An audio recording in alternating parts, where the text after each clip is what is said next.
Hello, everyone, and welcome back into Crypto's News. It's me, Omar Bam, here ready to give you updates on what's happening with crypto. The main thing I want to do with this video is go over Arthur Hayes' recent essay. So Arthur Hayes, founder of BitMEX, has written out a super lengthy write-up going into what he thinks is happening with the Federal Reserve and what is, in his opinion, going to be the best asset to go maximum bidding into. And I think, spoiler alert in the title, you already know what it is. It's going to be ETH, one of the biggest opportunities he's saying to be coming up. So I actually want to go ahead and read that for you guys here. It's extremely long, so I will go over some of the news that is relevant first. And then if you want to hang out, you're welcome to hang out. If you've already read it yourself, then you're welcome to just head out afterwards. But this is mostly for people who don't have the opportunity to read it for themselves and they just want to have it read to them so that they can know what's going on. But I think it was super informative into going so much what's going on with macro and politically here in the United States and how that's going to tie into what could be a huge investment into ETH and giving some price targets there. So we'll go over that. But yeah, I want to firstly thank Duty Free for being our latest Patreon member. Thank you so much for the support, Duty Free. Really appreciate that. And for the rest of you guys who like this content and want to make sure I can continue to bring it to you, it means so much. So let's go ahead and start by looking at the prices. Welcome to those of you who are here live. Subsoda, Dreamcatchers with a weird comment. Okay, all right. He likes booty hair. Brian Blockchain. Mike Tyson's Punch Out is a pretty good game, not gonna lie. Old school.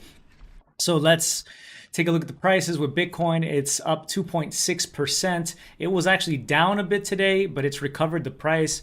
It was down because we had a jobs number. That was the big number that was coming out today economically, and the jobs number was about double what was expected. The number of jobs that were printed here, over 500,000. There were expectations of around 300,000 or less, and it came up over that. So that was a sign that the Federal Reserve might have to continue tightening, and they will not be letting up as easily as perhaps might have been expected, and that could impact risk assets. But of course, we still have Ethereum just refusing to let the market down, in my opinion, up 7.1%. I think one big move is definitely related to that article that we'll be looking at here by Arthur Hayes, since he went ahead and dissected so many different pieces here for us. If you've been watching watching the show for a while, then a lot of what he said shouldn't really surprise you too much, but we'll still go through it. And I think it's nice that we are seeing some price targets based on some numbers he put together. Some of them seem kind of arbitrary, but hey, there's something to look at anyway. And potentially, I think that, like he's saying, the price could be even higher than 5,000. But yeah, here we are at only 17.15 for ETH, possibly an opportune time. Biggest gainer on the day, I'm not even sure why, is Decred. I remember mining Decred when I was dual mining Ethereum back in the day with my GPU rigs. I would mine Decred at the same time as ETH since it was a profitable coin on the side. Maybe it's being driven up because you can mine it with graphics cards. I'm not entirely sure, but it's up 88.3%. Hollow Hot is up 21.4%. That had some issues with a chain, the Horizon chain, I believe it was called. They had some issues recently, and so that impacted the price of the south side, but it looks to have recovered nicely if I'm thinking of the right token there. And Near Protocol is up 16.8%. Those are the biggest gainers. Biggest losers, not much to talk about actually. It looks like only, I mean, you have Leo token there, Bitfinex's token down 1.3%, which is not terrible. So I guess a nice day on the market. What's up? So every U.S. crypto exchange and Binance is being investigated by the SEC, says Senator Loomis staffer. So this is a Forbes article that just came out just a few hours ago, actually. And it's talking about how a staffer at this Senator Cynthia Loomis, she's been very friendly to crypto, involved in crypto. She's a Republican from Wyoming. Apparently, there's a leak that more than 40 U.S. crypto exchanges are under investigation by the SEC. The SEC has now responded to multiple requests accordingly, but this includes even Binance, of course. And the SEC is apparently trying to do some sort of actions, trying to figure out what's going on with these tradings of unregistered securities we've been discussing for some time now. But we have had the CFTC push back against the SEC, claiming some jurisdiction over this. Maybe it's not the SEC that has jurisdiction over cryptos, and that apparently needs to be settled before any sort of enforcement here from the SEC. It looks like the staffer said that the SEC urgently wants to resolve its dispute with the CFTC over crypto jurisdiction. If the matter isn't resolved internally, he says legislators would have to get involved, and that Congress is likely to side with the CFTC. So I think that would actually be good news based on some of the discussion that we had in yesterday's video. So there have been notices that have been brought out. These are called Wells notices, and it's likely that many U.S. cryptocurrency exchanges have already received these. These are used to formally inform companies when an action is about to be brought against them. So they don't necessarily have to tell us what's going on, but it seems that if the staffer is to be believed, likely that could be happening. This has a potential for some FUD, and I'm frankly surprised to see that it hasn't impacted the prices very much. As I've said, crypto has held up quite nicely. It seems like a lot of work for the SEC to try to investigate so many exchanges with their limited staff, so many different tokens. Are they really stretching themselves here? It seems like it might be the case for me that they're really they're trying to go up against a bigger and bigger behemoth that is crypto, with increased lobbying power, increased capital. We'll have to see where this goes, but so far crypto is not letting up, as I've said.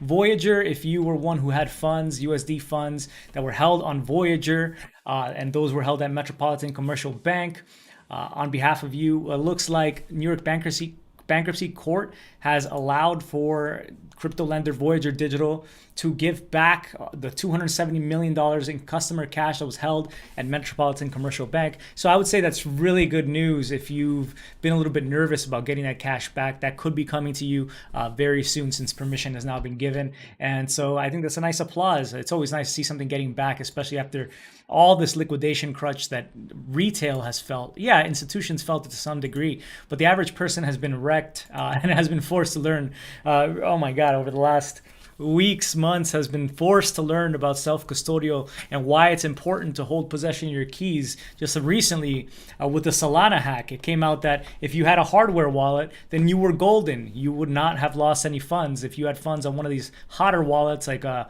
Meta, like some sort of mobile wallet, not MetaMask, but a mobile wallet, then you could have lost funds even if you didn't touch funds in the last 6 months in there, private keys being compromised and funds being drained. But if you had held it again in a hardware wallet like a Ledger, you'd be fine.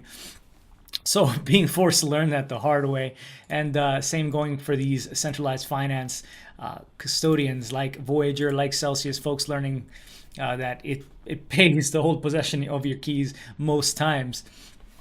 Anyway, I thought this was interesting. If you want to look into this I retweeted yesterday. I'm not going to go into this giant article and this giant mess, but there was apparently a situation where it's come out now. There was an unpublished blog post by an individual who had basically created something like 11 alternative identities to create multiple different decentralized finance products over Solana that worked with each other and double counted the coins, so that one set of coins or total locked value, TVL, which is a big DeFi metric to look at which DeFi platform is better relative to another, it has more tokens locked into it, for example. Well, it looks like they were being double counted on Solana because of one individual who had basically duped entire teams, duped the entire ecosystem, and made it look like Solana had a lot more total locked value than was actually taking place. And now he's apparently jumped ship, and now he's going to be going over to Aptos. That's the first time I mentioned Aptos on the show, but it's being talked about everywhere. If you, for example, go to the cryptocurrency subreddit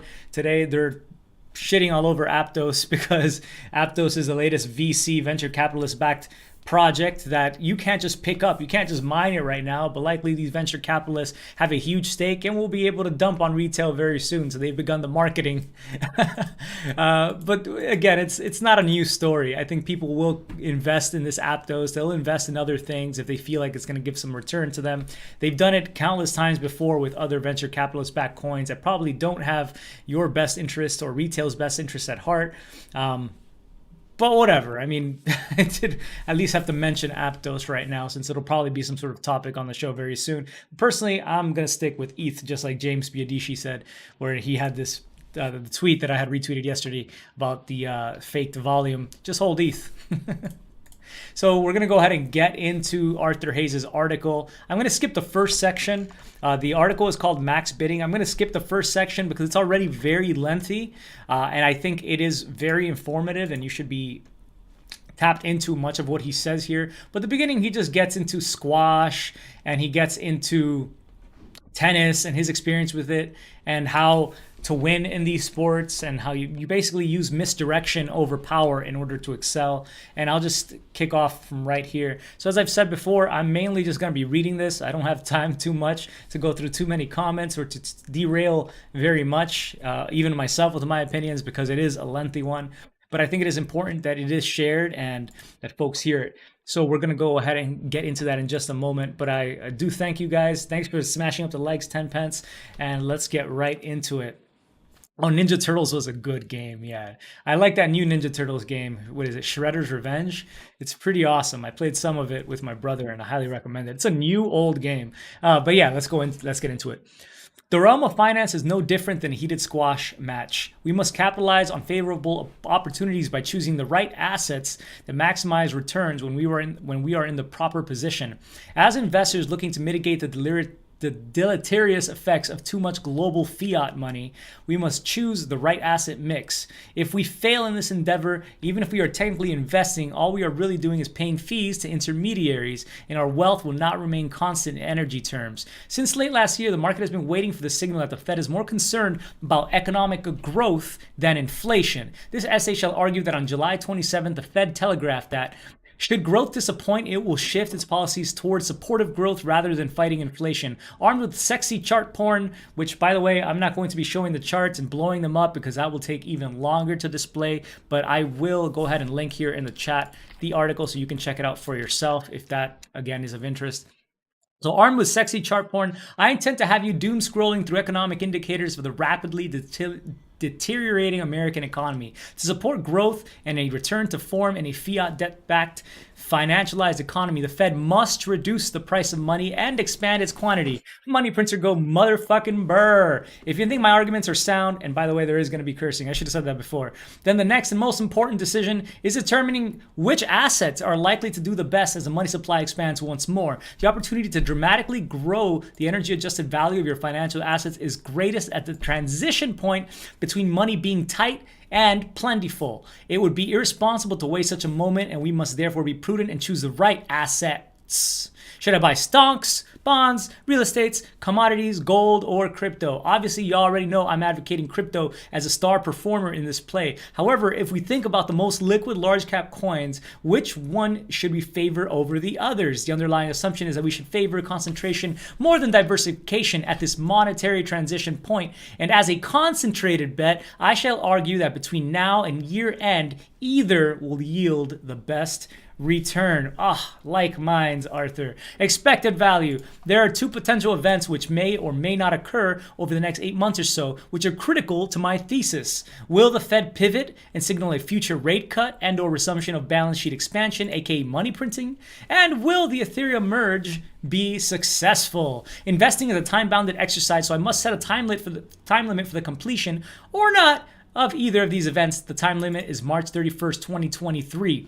Two events with two binary outcomes mean there are four possible states of the future universe. Scenario 1, Fed pivots, they start making money cheap again, plus successful Ethereum merge. This is what I subsequently present arguments in favor of.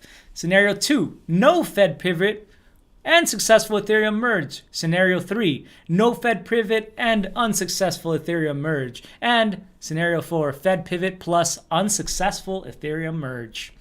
For each scenario, I will provide a price target. I will assign an even 25% probability to each potential outcome. I will then calculate the average of all these price predictions to yield an ETH/USD price prediction expected value for the 31st of March 2022. If this expected return is positive, then I will feel comfortable adding to my long either position.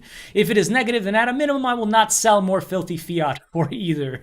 With this analytical construct in place, let us begin.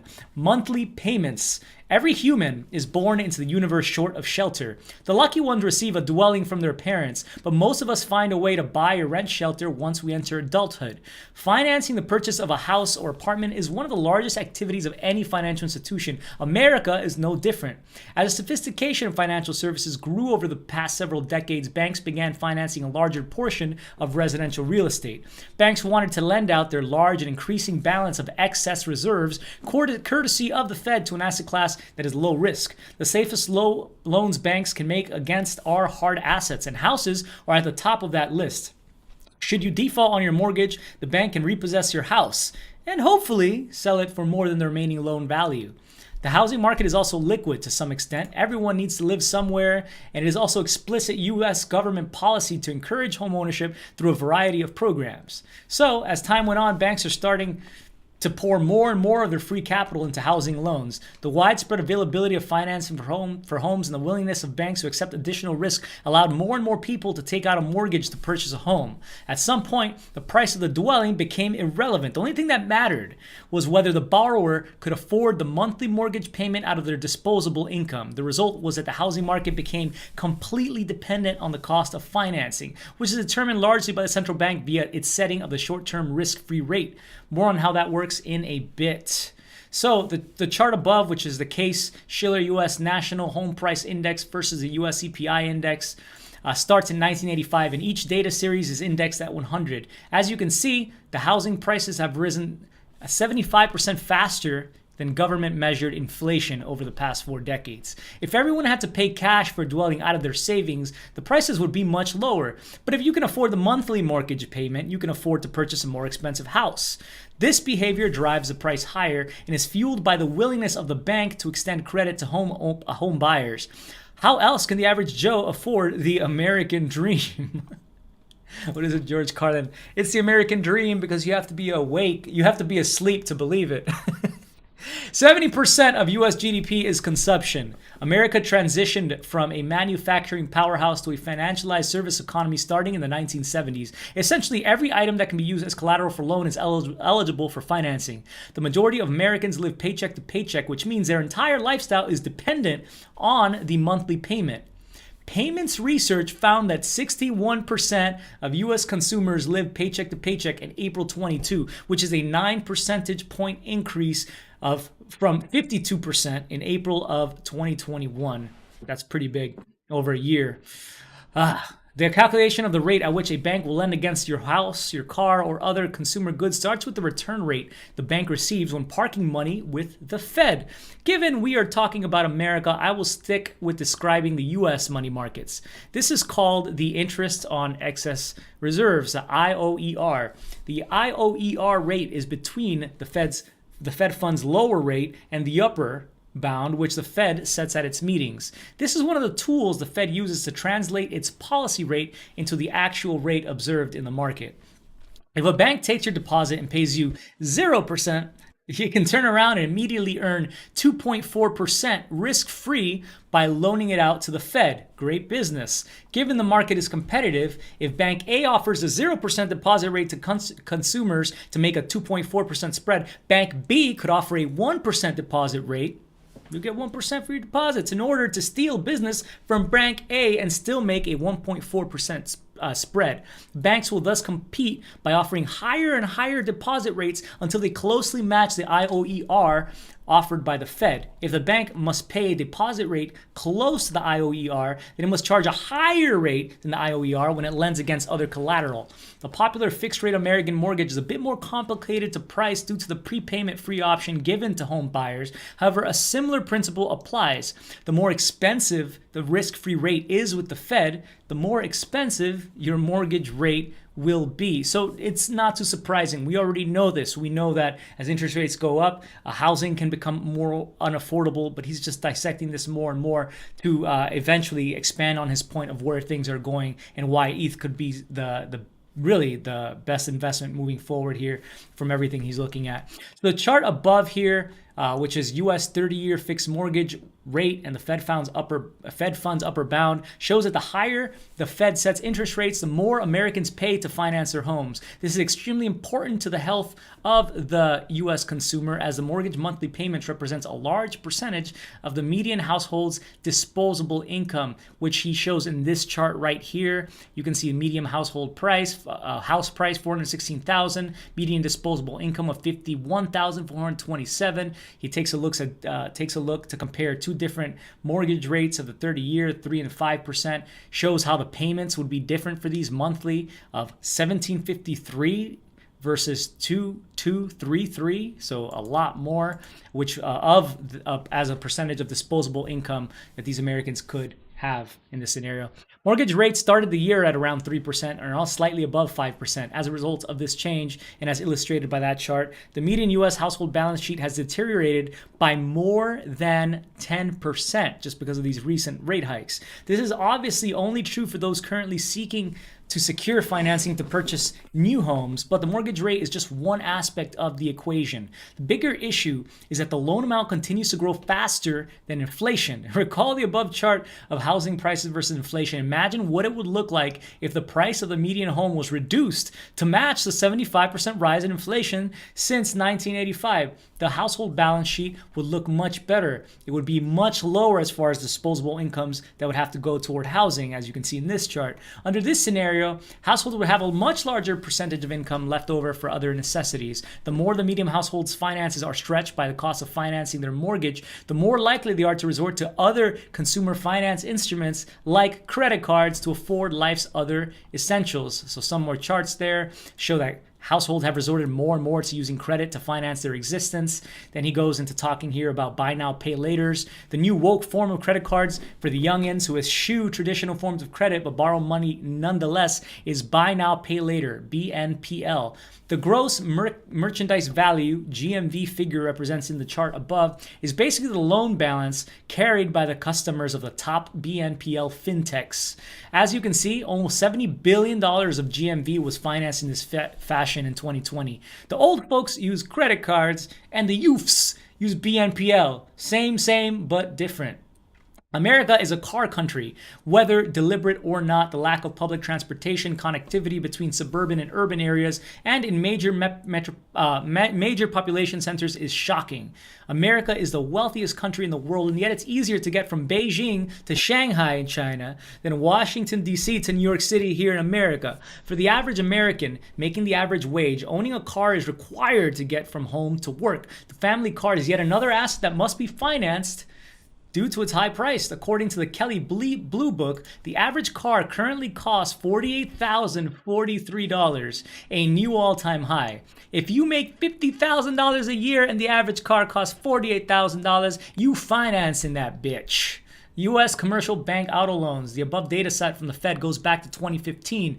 The auto loans outstanding have jumped 44% over the last 7 years. Housing and autos are two examples of the life-critical assets that must be financed by American households.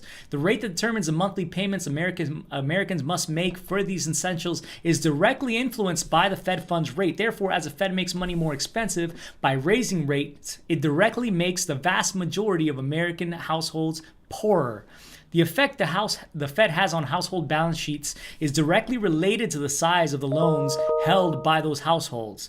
If the price of the average house or car suddenly drops by 50%, then the Fed raising rates a few percentage points wouldn't make that much difference to households, because while the interest rates they would pay on their house or car would be higher, their net monthly payment would likely still be lower. However, we are at the end of an over 50-year period of intense financialization of the American economy, which has driven an exponential rise in the price of any asset that can be lent against.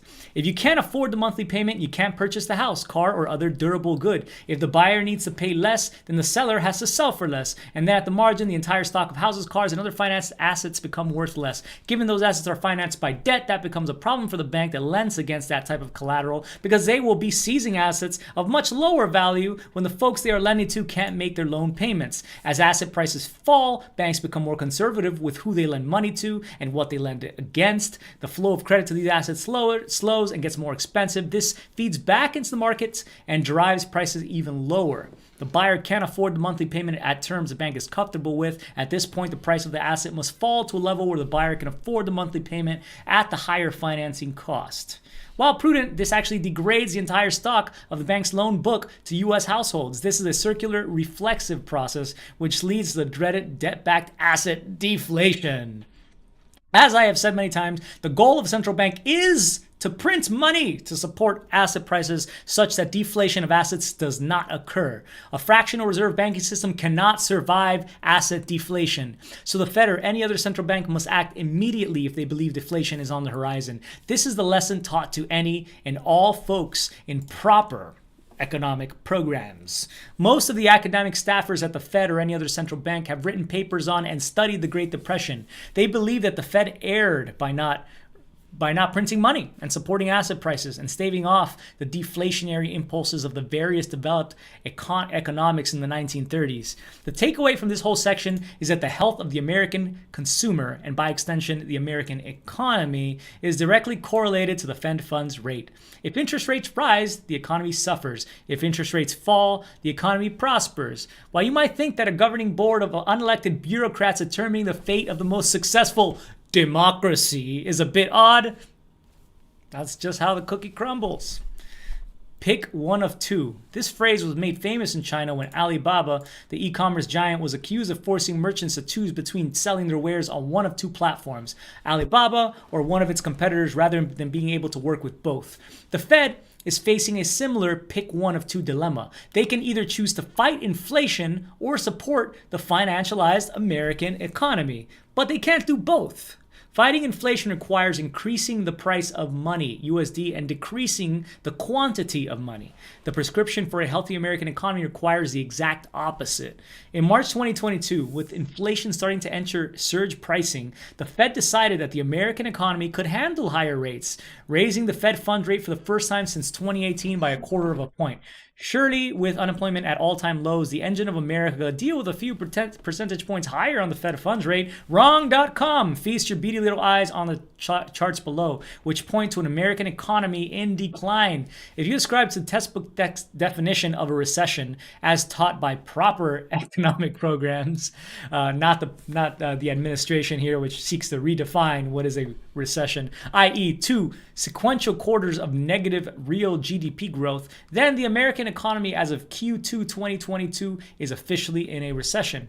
I know, those book things are so passé. It's much better to ingest the economics memes of the White House press office. Suz. 1, 2, buckle my shoe.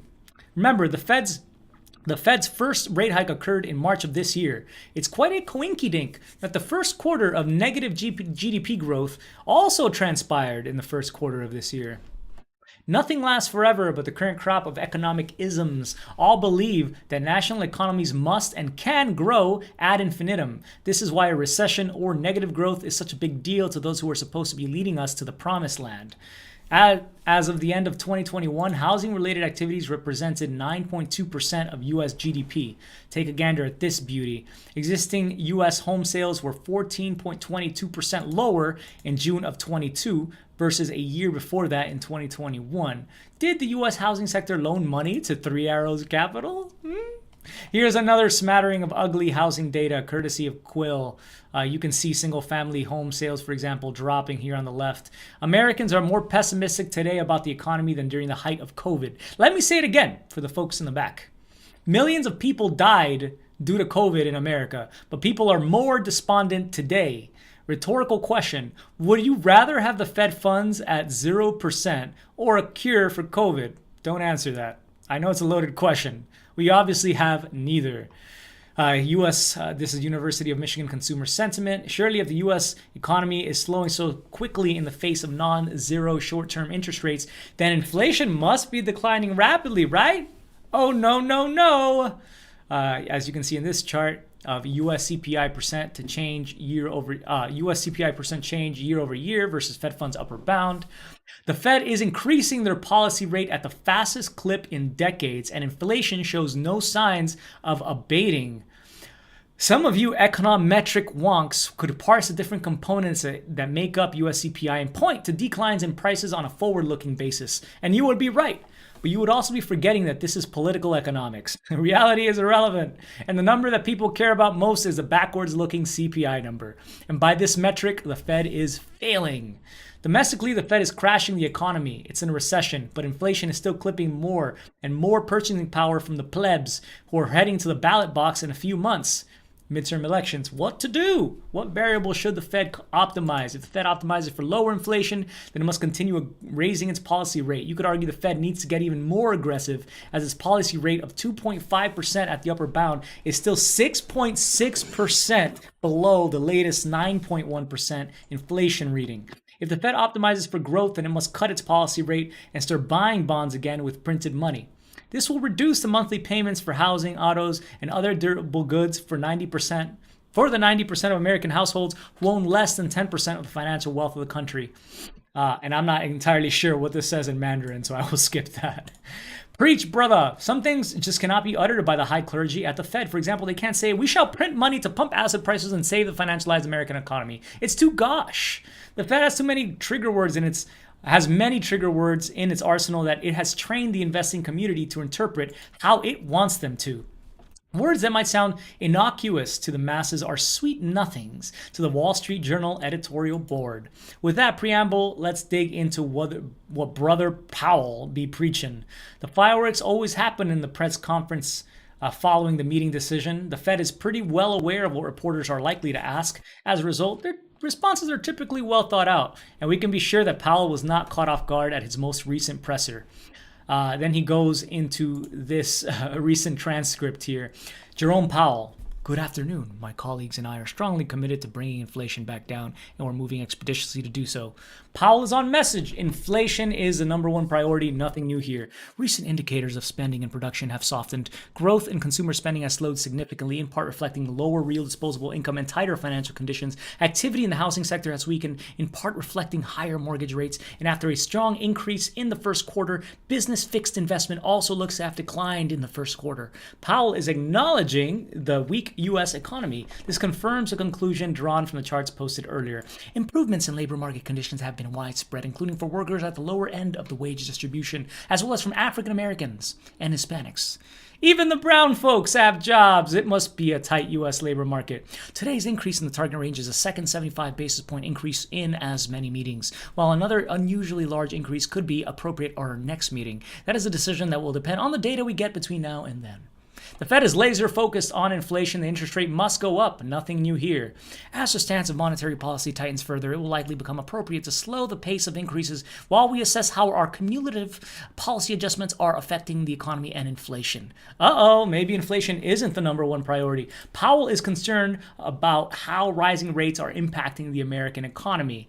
That ends the prepared remarks. Now, let's move on to the question and answers. This is a pretty long section. I believe there was only one exchange that mattered. It was with Colby Smith from the Financial Times. And I'm going to walk you through it piece by piece. Thank you so much for taking our questions. Colby Smith with the Financial Times. As the committee considers the policy path forward, how will it weigh the expected decline in headline inflation, which might come as a result of the drop in commodity prices, against the fact that we are likely to see some persistent in core readings in particular? And given that potential tensions and signs of, any kind of activity weakening here, how has the committee's thinking changed on how far into restricted territory rates might need to go? Mr. Powell. So I guess I'd start by saying we've been saying we would move expeditiously to get to the range of neutral, and I think we've done that now. We're at 2.25 to 2.5, and that's right in the range of what we think is neutral.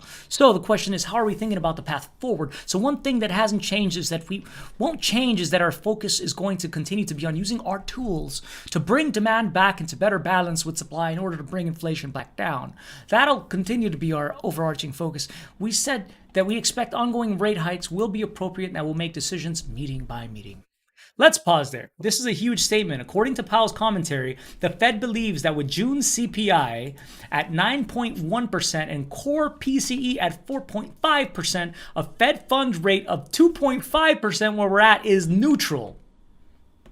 That is quite surprising, giving 2.5% is definitely below both 9.1% and 4.5% by a fairly substantial amount. That telegraphs that the Fed thinks it has done close to enough to bring inflation down over time, and that doing more will cut the nose of the American economy to spite its face. Now that they've done enough, the Fed will look at the data meeting by meeting. The worse the American economic picture becomes, the more likely the Fed is to conclude that they have done enough to destroy demand. Bad is good, and by good I mean for those who hold financial assets. So what are we going to be looking at? We'll be looking at the incoming data, as I mentioned, and we'll start with the economic activity. Are we seeing the slowdown in economic activity that we think we need? And there's some evidence that we are at this time. Brother Powell wants to know how bad the plebs be hurting. The economic data is definitely slowing, and given the Fed will absolutely raise rates again in September, the monthly payments will only be going higher as time progresses. We can expect the economic fundamentals to continue to deteriorate. Does this mean the Fed opened the door to a cessation of their monetary tightening program? Me thinks yes. So we'll be looking at both, and we'll be looking at them at those both really for what they're saying about the outlook, rather than just simply for what they say. But we'll be asking, do we see inflationary pressure declining? Do we see actual readings of inflation coming down? Powell only cares about whether the rate of change in the prices is slowing. If inflation was at 9.1% but declines to 8%, in the Fed's worldview, inflation is declining. I should remind the pro tempore that prices are still rising, just at a slower pace. Never mind that though. Let's not be logical about this. We just want him to turn the money printer back on. So in light of all that data, the question we'll be asking is whether the stance of the policy that we have is sufficiently restrictive to bring inflation back down to our 2% target. And it's also worth noting that these rate hikes have been large, and they've come quickly. And it's likely that the full effect has not been felt by the economy. So there's probably some additional tightening, significant additional tightening in the pipeline. So Powell believes that going from 0%, I'm changing voices like all the time. I'm just trying to get through this. Powell believes that going from 0% to 2.5% in under 6 months was extremely aggressive, even with year-over-year inflation surging at 9.1%. Okay, I'll take it. We can see that the Fed desperately wants to stop raising rates. They can justify a pause because they went so hard, so fast with rate hikes that the full effects will be felt well into the future. That allows him to then pause because the Fed can let its prior actions percolate through the economy. Let's fucking go! And finally, so that's how we're thinking about it. As I mentioned, as it relates to September. As I said, that another unusually large increase could be appropriate, but that's not the decision we're making now. It's one that we'll make based on the data we see, and we're going to be making decisions meeting by meeting. We think it's time to just go meeting by meeting basis and not to provide, the kind of clear guidance that we had provided on the way to neutral. A large rate hike is assured at the September meeting. The market is currently pricing in a 50 basis point hike in September. Actually, that was when he wrote this, Arthur Hayes, because I'm pretty sure as of today in the jobs number, that went up to 75 basis point from what I'm hearing in prediction markets, but whatever. What is now in play is a subsequent pause at the November meeting. That is what the market cares about. And with short-term rates at 3% by the end of September, those monthly payments are going to be awfully unaffordable for the American pleb. My macro risk asset indicators all rallied after the Fed meeting and held the gains into the Friday close. So you can see the change here from basically before the Fed meeting, where it suddenly became a lot more dovish for different assets versus afterwards. You can see Ether up 24.45%, Bitcoin up 14.4%, the S&P 500 up 5.36%, NASDAQ 100 up 7.09%. So while that is impressive, we need some context. Let's take a look at how risky assets perform before and after both the June 15th and May 4th meetings. So another chart here where back at those meetings, you actually saw negative declines in percentage. In both the June and July meetings, the Fed raised rates by 0.75%, and the expectations for the amount the Fed would raise at the September meeting barely budged. The September 30th, 2022 Fed funds future contract was 97.53 on June 17 and 97.495 on July 27th. The market is clearly discounting a Fed funds rate cut well into the future. If we take a look at the change in the Fed funds futures curve from July 26th, a day before the Fed announcement, versus August 2nd, there isn't much difference. If the curve shifts higher, it means the market expects rates to fall and vice versa. The effective rate is 100 minus the futures price. To understand whether the market is starting to price in a relaxation of the Fed's monetary tightening campaign, let's focus on the expectation for the Fed funds rate as of December 2022. Risk markets continue to hold their post-Fed meeting gains, but forward-looking money market derivatives point to no change. Who is right? I believe that as the economic data continues to worsen and the increasing price of credit further restricts financial activity, the negative growth story will trump persistent high inflation. Powell said the Fed had gotten to neutral, and now they need to observe the effects on the broader economy. If you want the Fed to turn the taps back on, bad is good. Furthermore, I trust in Bitcoin's ability to be a forward indicator of change to the availability of U.S. liquidity, and its recent jump in price suggests the Fed will be getting a bit more loosey-goosey with their monetary policy in the relatively near future. Let's explore what the timing might realistically look like. So he shows some of the Fed key dates here, including Jackson Hole on August 25th through 27, a policy meeting on September 20th through 21, another policy meeting November 1st through 2nd, the midterm U.S. elections, which are taking place on November 8th, and another policy meeting on December 13th through 14th.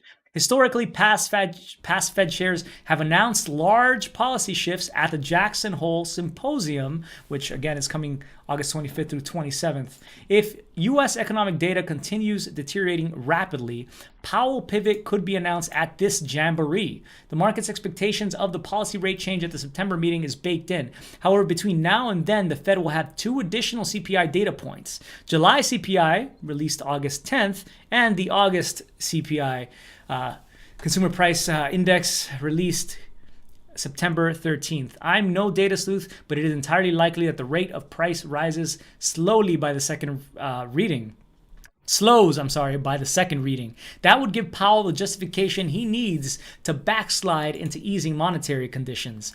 Given that the November meeting is mere days away from an election, it would be quite bad form for the Fed to dramatically alter its policy stance. Instead, the Fed will likely attempt to be as bland as possible so as not to distract from the ongoing politainment.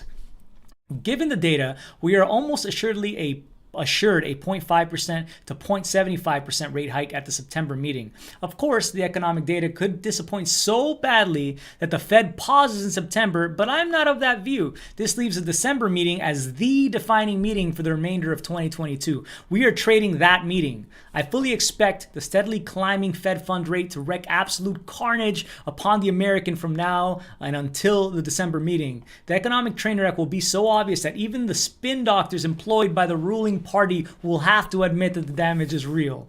With the election concluded, the Fed will have a free political hand to get back to business. The business of reducing Americans' monthly payments by loosening monetary policy. While the top 10% disproportionately benefit from a rise in financial asset prices, given that every facet of American life is financed, the plebs also need cheap rates to afford their lifestyle. Everyone is hooked on cheap money provided by the Federal Reserve. In position. We are now in position. The forward expectations of Fed policy point to easing. Risky asset markets have therefore most likely bottomed and will now trade on a future of cheaper and more plentiful US dollars. But what shot should we hit? Outperform the denominator. In the world financial system priced in USD terms, the relevant metric to observe when picking an asset to preserve energy purchasing power is the asset value deflated by the rise of the Fed's balance sheet. He went over this in detail in Grow Up or Blow Up, that essay. To recap, let's observe how stonks, NASDAQ 100 and S&P 500, US real estate, using the Case-Shiller Home Price Index, and Bitcoin, each divided by the Fed's balance sheet, have performed from the beginning of 2008 until now. I really don't think you need to look to see which performed better, Bitcoin, real estate, or stocks, right? But he went ahead and tried to put that here on the chart.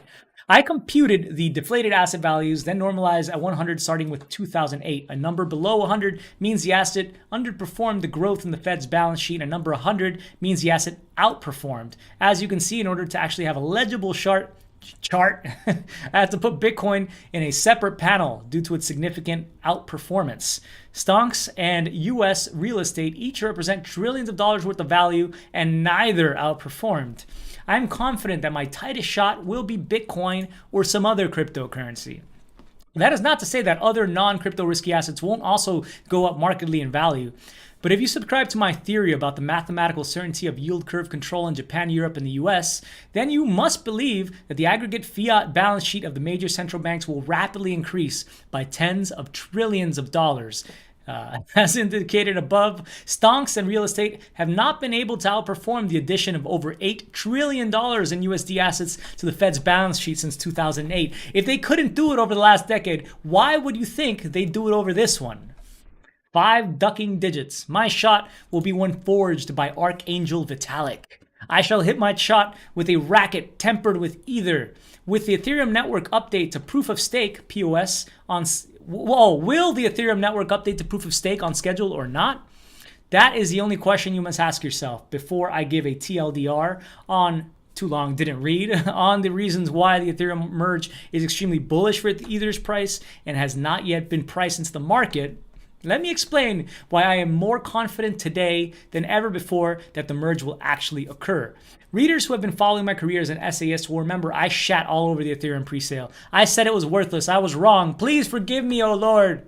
In 2018, I penned an essay titled Ether, a double-digit shitcoin, in which I forecast the price of Ether would dive below $100. And I was right for a short while. I became a believer in 2020 when I saw a chart posted somewhere depicting how the Ether market cap was less than the total market cap of all the dApps it supported, the decentralized applications. That was my cue to go long and strong, and I have not been disappointed. I fervently believe that DeFi offers a credible alternative to the current financial system, and for now, Ethereum is poised to power the world financial computer. Since 2015, Vitalik has talked about the need to eventually move to a proof-of-stake consensus mechanism. Many in the community believe this was a waiting for Godot type situation, which is a fantastic French play.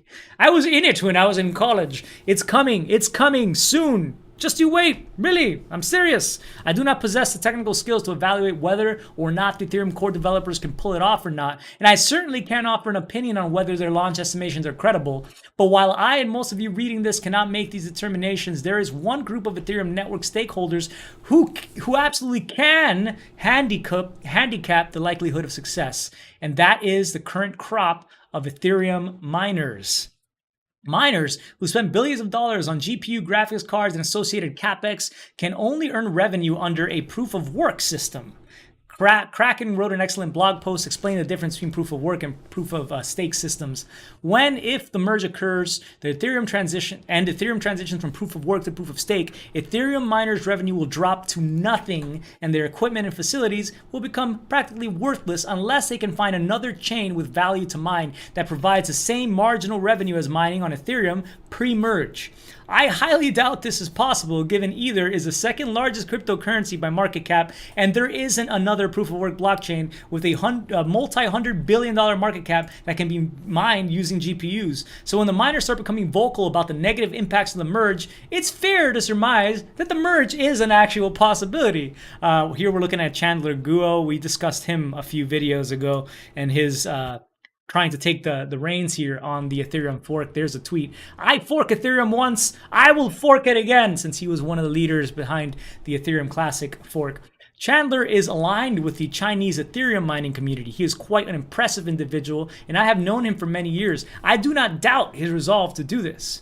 After I read this tweet, I pinged some of my other contacts in the Chinese mining community. I asked them if there was real momentum behind the potential airdrop or hard fork to form an Ethereum chain based on proof of work. One guy said, absolutely, and added me to a WeChat group where serious individuals are discussing the best way to achieve this reality.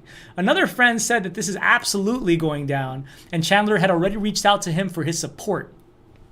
Again, after the merge, the Ethereum miners' machines will become worthless overnight unless they can mine on another chain that has value. I have serious doubts about whether an ETH proof of work chain has long-term viability, but for now, let's just assume it will exist at a significantly non-zero market cap for a number of months. The most important point is that the miners would not embark on this journey and spend valuable political capital within the community if they did not believe the merge would happen on schedule-ish. So if the merge will most likely happen sometime in Q3 of this year, or at the latest Q4, then the question is, has the market already priced in the merge? The Amber Group published an excellent piece discussing all things merge. Here are the relevant takeaways. Number one, the market expects the merge to happen on or around September 19th, 2022.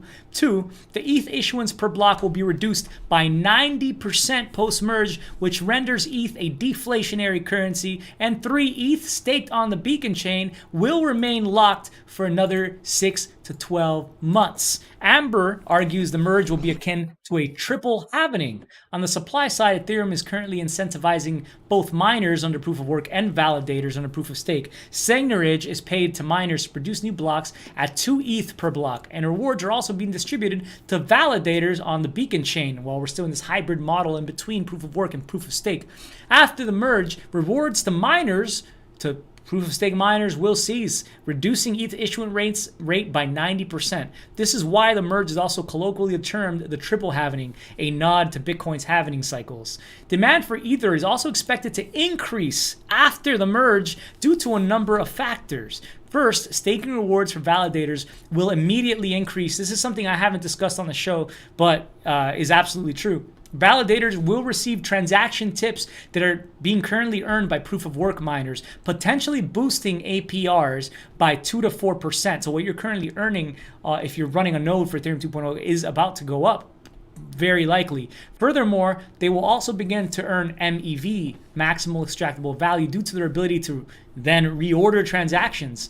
Researchers at Flashbots, an R&D organization that studies the emergent behaviors of MEV, suggest that validator yields could increase an additional 60% due to MEV, assuming 8 million staked ETH. Therefore, if the merge happened today, validators could expect to earn a total of 8 to 12% APR due to all the factors mentioned above. And then I have to throw into this, because I think Arthur forgot to mention, is who the heck would want to be selling ETH post-merge, selling an asset that could be generating so much yield, perhaps into perpetuity for your whole life, earning, especially if the price continues to climb for ETH and does so because of this triple halvening that will play out into the future. Price go up, why lock it out? He does get into compounding some of those yields in a moment. But most, if not all, of this information hasn't changed in many months. What changed was a credit-driven collapse in crypto prices. Thank you, Luna, Terra USD, and 3 Arrows. This market dislocation created many forced sellers and many hedge funds who went big into DeFi and got third-degree burns. Any and everything related to DeFi got puked. This informational chart shows net unrealized profit over lost from Glassnode.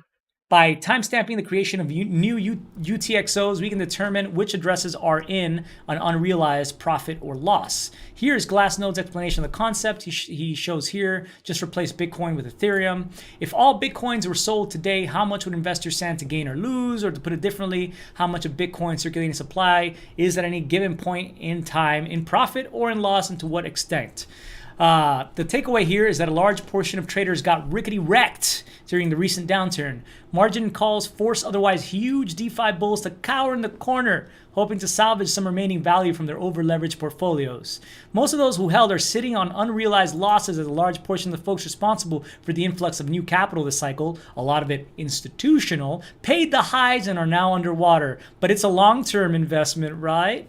TLDR, given all of the forced selling that occurred during the market drop and the poor financial positions that most crypto investors have been left in, the merge does not appear to be priced in, and we have an amazing opportunity to increase Ether positions at very attractive levels. So now that the dust has settled, the remaining faithful among us, either as hodlers of Ether or with filthy fiat to spend, must determine how significant we think the price impact of the merge will be based on expected market conditions and or other contributing factors. Let me share an example to illustrate why I believe the merge will have an incredibly powerful impact on the price of ETH. Most of you trade stonks and understand at a basic level that a stonk is a claim on future profits of a company. But a company does not pay you a dividend in additional shares of stonk. It pays you in fiat currency. And furthermore, to use the services of a given company, you do not pay with a company's own stonk, but with a fiat currency. For Ethereum, the dividends or earnings you receive as a staker are paid in Ether, and you must pay in Ether to use the service. Stakers must also stake their Ether in order to earn dividends, requiring them to lock up their funds and effectively remove them from the market. And the more Ether that stakers stake, the more dividends they earn. So it's probably safe to assume that most stakers will take the Ether dividends they earn and lock those up too. Combine that with the impact of users needing to pay Ether fees to use Ethereum, which are removed from circulation due to EIP 1559, and the fact that the rate at which Ether is issued per year will be reduced by 90% under the new proof of stake model, and we will be looking at a rapidly reducing supply of Ether. And the more the network is used, the more the network's own currency must be spent to use it. So the Ether taken out of circulation will only increase as the network grows in popularity, assuming it's providing a useful service. And it has been so far, as we can see. Of course, it's important to note that the per transaction fees paid by users are expected to drop under the new proof of stake model. But even so, when you take all those factors together, they should still drive the price of Ether up exponentially.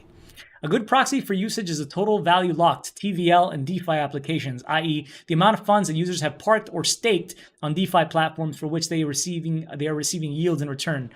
I believe DeFi will offer a credible alternative system to the financial cartel of trust that we currently pay trillions of dollars per year to in economic rents. That is what the above chart displays. As you can see, TVL screamed higher post-2020. The applications that use this locked collateral pay ETH fees to use the network. The bigger DeFi grows, the more deflationary ETH becomes. This becomes a problem at the extreme, but we aren't anywhere close to that situation yet. You can read, yes, I read the white paper for discussion on this. I believe I know what he's talking about this. I haven't looked at this in particular, but I believe he is talking about the issues that could be happening with some of these platforms, potentially having more value than Ether that we've discussed in the past. But maybe he's discussing something else. I encourage you to read it yourself. But anyway, let's run through my hypothesis once more before we move on. 1, I am confident that the merge will happen by the end of the year due to the increased noise being made by Ethereum miners, who will likely lose a significant chunk, if not all, of their income in a proof-of-stake world. 2, the recent market rout broke the souls of the zoo per cycle bulls who were big on Ethereum and DeFi this cycle, turning them into a horde of indiscriminate sellers. 3, the buy the rumor, sell the news phenomenon post-merge will not occur. Anyone who might sell has likely already sold due to the intense downward price movement over the past month. 4, the merge means that the Ether becomes a deflationary currency, and the usage is forecasted to continue growing as DeFi gains popularity, increasing the rate of deflation. And 5, there are other Layer 1 smart contract network competitors. Many of them already feature some version of a proof-of-stake consensus algorithm. Ether is the only major cryptocurrency currently transitioning from proof-of-work to proof-of-stake. The last point is extremely important. This change is a one-time event. There will never be another investing setup like what we're seeing today. That is why my shot shall ring true, powered by either an Archangel Vitalik. Expected value calculation. This is the most important section of this essay because even if my arguments are sound and you come away from them convinced, there is a large non-zero chance that I am wrong. In light of that, let's walk through the price predictions for all the potential macro and merge outcome combinations, the four that were mentioned above. Unless otherwise specified, the prices I cite in this section are from Bloomberg. There will be some discrepancy between your favorite spot exchanges and the cross rates on Bloomberg, but I'm doing this to be consistent. Scenario 1, Fed pivot plus successful Ethereum merge, i.e. what I'm speculating will happen and the best case scenario for ETH. In November 2021, the Fed was printing money. Shitcoins were surging and the attention started to shift to the bullish narrative surrounding an upcoming 2022 Ethereum merge. Therefore, I will use $5,000 as a psychological barrier Ether felt just short of at that time as my price target for this scenario. I believe this is a conservative estimate because the structural changes to the demand/supply dynamic will never be fully priced in a priori, just like how the Bitcoin halvings continuously produced positive returns, even though we know well in advance when they will occur. Yeah, I think it's hard to really put a cap and upper bound on what you think it's going to be. So you just put a psychological barrier, a psychological number here that we couldn't reach back then in 2021 as $5,000 being his target. In the best case scenario, conservatively. Scenario 2, no Fed pivot plus successful Ethereum merge. From the deepest, darkest depths of the three arrows initiated forced liquidation of many of the preeminent crypto lending institutions and hedge funds, Ether has rallied from a low of around $1,081 to $1,380, a close to 30% return in a matter of weeks. From the July 27 meeting to the July 29th Friday close, Ether was up 25% in absolute terms and up 9% versus Bitcoin. If the Fed is not turning the money printer back on, then the base case is a return to the levels from before the market started to contemplate a Fed pivot. To be conservative, let's assume the ETH price returns to the June 17th market low, $1,081, but also retains any price movement it experienced from the June 17th low to July 26th, the day before the Fed pivot was put on the table, that we can attribute strictly to the expectations of a successful merge for Ethereum. In order to isolate the movement in ETH's price over that time frame that was driven solely by merge expectations, let's assume that any recent outperformance of ETH versus BTC has been driven entirely by expectations for the impact of the merge. This will allow me to isolate the effects of speculation regarding the merge's timing and the outcome from the effects of US liquidity on the broader market. ETH's value increased 25.46% versus BTC from June 17th to July 26th. So if the Fed's pivot gets taken off the table, we can assume that the price would drop to $1,081, the June 17th low, times 1.2546, that 25.46%, which comes out to $1,356 in this scenario. Now, we need to add on the expected price impact of a successful merge. As I mentioned earlier, the merge is expected to drive a triple halving event due to the structural impact it will have on the Ethereum network. To predict how this might affect Ether's price, we can look at how Bitcoin has performed between its halving dates. The below chart shows the price appreciation that has occurred between each Bitcoin halving date. So you see in 2016, up 5,244%. In 2020, up 1,208%. And the current up 162.67%. Bitcoin is decentralized money. Ethereum is decentralized computing power. If Bitcoin has always gone up post-halving, it is reasonable to assume Ether will as well. Therefore, if we take the least significant post-halving price rise of 163% and apply that to $1,356, then we arrive at an expected value in this scenario ultimately of $3,562 if we have a successful Ethereum merge, but we do not have a Fed pivot. Please note, the 163% post-merge price performance is extremely conservative as the total Bitcoin supply continued to increase each block after every halving, whereas Ethereum's supply post-merge, given current usage trends, should contract every block. So this is better than a Bitcoin halving, substantially better for many reasons monetarily. Scenario 3, so no Fed pivot plus unsuccessful Ethereum merge. So this is probably the most grim of scenarios that could happen. No free money and no assistance from Archangel Vitalik takes us back to the dark ages. That would be the recent low of $1,081, which is my price prediction for this scenario.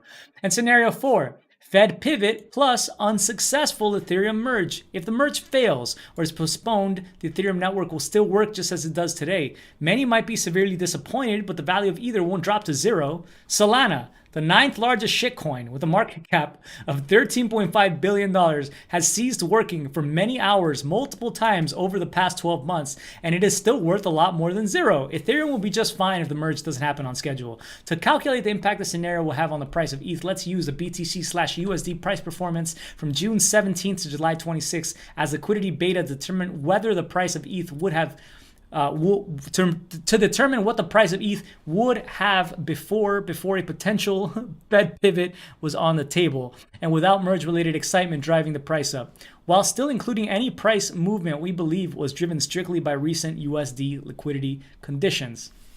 So from June 17th to July 26th, BTC increased 1.72% against US dollar. So we can estimate that the price of ETH would have also increased by 1.72% over the time frame in the absence of merge-related excitement. Because again, we're assuming the merge is the only factor driving ETH's outperformance versus BTC, which I think is fair to say.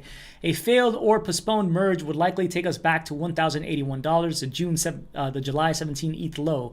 Liquidity beta 1.0172 or $1,099. But in this case, we also get to experience the euphoria of more printed money. DeFi will continue to gain ground on TradFi, and if the past is any indicator, Ether will suck filthy fiat into its orbit as the Fed expands the money supply once more. Ethereum rose almost 10x from the March 2020 lows when the Fed expanded US liquidity by 25% in the span of 1 year. To be conservative, I'll predict that Ether only rallies back to the current levels of $1,600 in this scenario. The expected value matrix. I assign an even probability to the 4 outcomes. Obviously, you can play around with this basic model based on your opinions, but this is a simple starting point. I then calculated the return from the current levels to the expected price for each scenario, weighted those expected returns by their probability, and averaged all of them together, bringing us the expected value. With an expected future value that is 76% higher than today, our March 31st ETH/USD forward price is $1,600, the current spot price, times 1.76, or about $2,815. I believe I'm being extremely cautious with the outcome of scenario 3, so this is a highly conservative estimate, and given the expected return is significantly above 0%, I can confidently deploy fiat into either. So execution. Let's evaluate our options for participating in this opportunity. He goes into whether you want to use call options, futures, or physical ether, buying that in spot markets. He said that is his most straightforward option. If ETH is currently trading 76% cheaper versus his model, then he's willing to sell fiat and purchase either today. He said, I get an added bonus because I will receive an equal amount of tokens from any proof of work Ether fork that appears. These ETH Powell coins can be sold as soon as a centralized spot exchange lists any ETH Powell pair. He goes into futures, he goes into call options, and that's pretty much the end of this. I'm not going to go into those last things. As I map out my trading strategy to go into the merge, I will most likely purchase more spot ETH and engage in other financing trades to maximize my opportunity to capitalize on market mispricings. There shall be many, just as there were during the 2017 Bitcoin chain splits. The end. Haters gonna hate, but my portfolio about to appreciate. 1K, 2K, 3K, 4K, 5K, 6K, 7K, 8K, 10,000 American dollars, I say.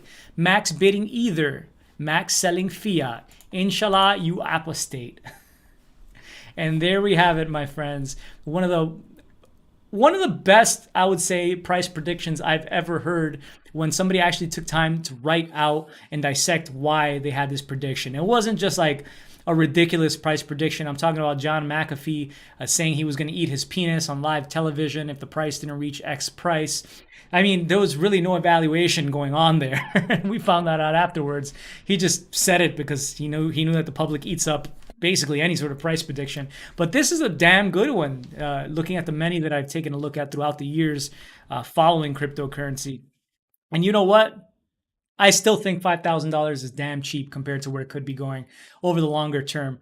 And I am of the view there could be substantially less selling of the news than most might expect, again, because of the fact that you're going to be earning this huge yield on a deflating asset that is block by block is deflationary rather than inflationary. And the world is about to be shocked about what that really means. Short term, I think around that point, there could be some volatility, but I think ETH is probably headed to the moon, just like Arthur Hayes is pointing out. And I don't know how long it's going to take to get to that moon, but I have a feeling it's going to be a pretty big one, and it'll be a nice long ride to get there, my friends. So I hope you've enjoyed the video. I hope you've enjoyed listening to Arthur Hayes' rant. And if you missed the beginning of the show, I did cover some of the news that was going on today. Not a terrible amount, as we are getting closer to the end of the week. Oh, it is Friday. Yeah, it is Friday. Happy Friday, guys. For some reason, I thought it was Thursday. Crypto time. But yeah, usually on Friday, there's a little bit less news. We'll see what the weekend brings. Last week was actually pretty good. It was pretty good for crypto prices. Maybe it will be this time. We won't be getting any bad news, likely. It'll be that way. But I'm looking forward to what next week and the future ones will bring as we get closer to the merge. I hope you are as excited as I am. This is something that we've been looking forward to since the beginning of Ethereum, and it's around the corner.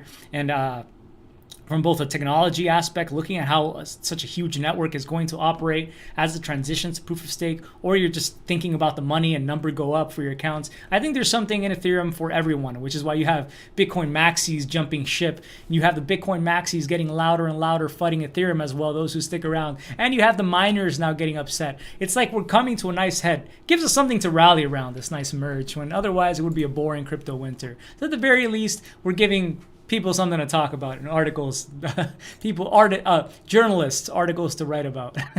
So I hope you've enjoyed it. We'll finish with our quote of the day by Terry Pratchett. In ancient times, cats were worshipped as gods. They have not forgotten this. Okay, it's kind of a joke quote of the day, but I'll give you a real one. I thought that was funny though. The two most powerful warriors are patience and time, by Leo Tolstoy in War and Peace. I think this one is absolutely powerful and very true. So I wish you all the best. I hope you have a great weekend if I don't catch up with you. Thank you so much for joining me today, and have a good one. Take care, much love, and stay cryptic, my friends. Peace.